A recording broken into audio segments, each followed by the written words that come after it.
Good morning, all my favorite people. I miss you all so much. I hope you're staying healthy and safe with your families.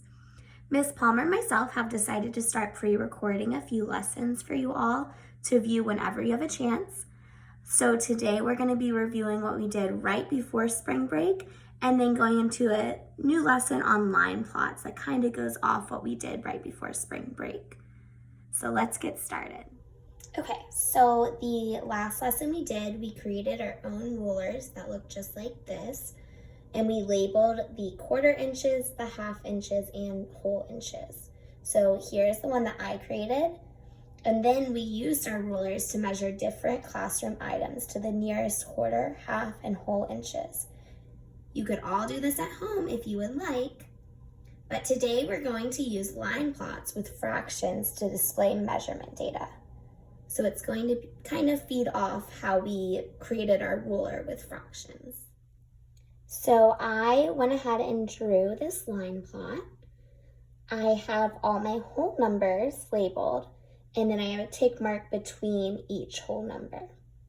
So go ahead and pause the video if you would like to copy down this line plot. Now I need to label each tick mark between my whole numbers. So what would I label the tick mark between the 1 and the 2 right here? What would I label that tick mark? Think for a second. That is right. I would label it 1 and 1/2 because it is in between the 1 and the 2. So go ahead and pause the video and label the rest of your line plot.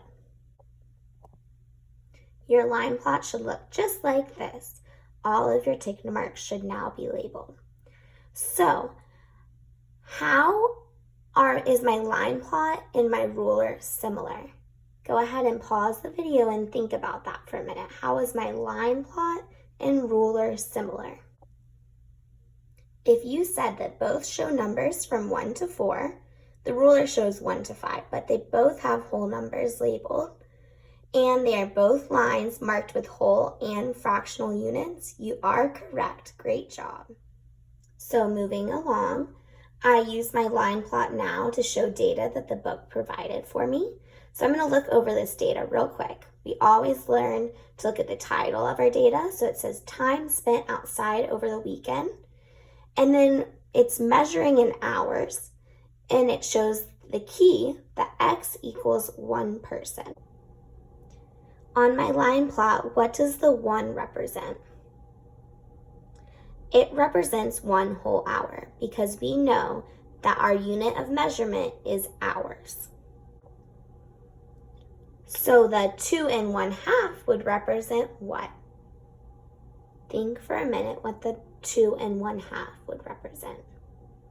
It would represent 2.5 hours or 2 hours and 30 minutes. Great job. For this line plot, our unit of measure is hours, so we're able to have half measurements. But what if our unit of measure was humans? Would we be able to have half measurements? No, we would not, because humans cannot be split in half. How does our line plot remind you of a bar graph, which is something we worked on before spring break?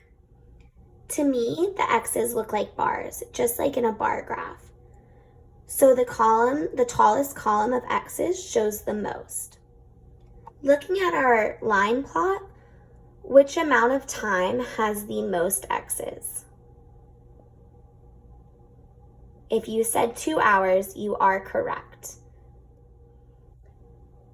We would say 2 hours was the most frequent or most common amount of time spent outside. What was the second most frequent time spent outside? 1.5 hours or 1 hour and 30 minutes was the second most frequent time spent outside. What does each X on our line plot represent? Each X represents 1 person. We know this because of our key. X equals 1 person.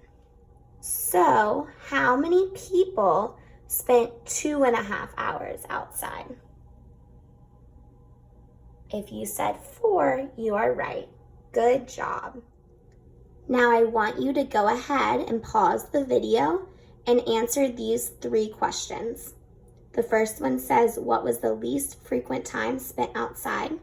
The second says, how many more people spent 2 hours outside than 3 hours? And the third one says, how many less people spent 2.5 hours outside than 1.5 hours? The answer to the first question, what was the least frequent time spent outside, is 4 hours, because we look at our line plot and the least amount of x's is at 4 hours. The answer to the second question, how many more people spent 2 hours outside than 3 hours, we would look at our line plot and see how many people spent 2 hours outside, which is 6, and then we would see how many spent 3 hours, which was 3, subtract the 2, which equals 3, so 3 more people spent 2 hours outside than 3 hours. And for the last one, how many less people spent 2.5 hours outside than 1.5 hours, we would subtract the amount of people that spent 2.5 hours, which was 4, from the amount of people that spent 1.5 hours, which was 5. So 5 minus 4 equals 1. So we would say 1 less person spent 2.5 hours outside than 1.5 hours. Great job. Okay, that is it for our lesson today. I hope you all enjoyed it. I am so proud of all of you guys. Keep up the awesome work. Always remember, I'm always here for you if you have any questions. Have a great rest of your day. Bye.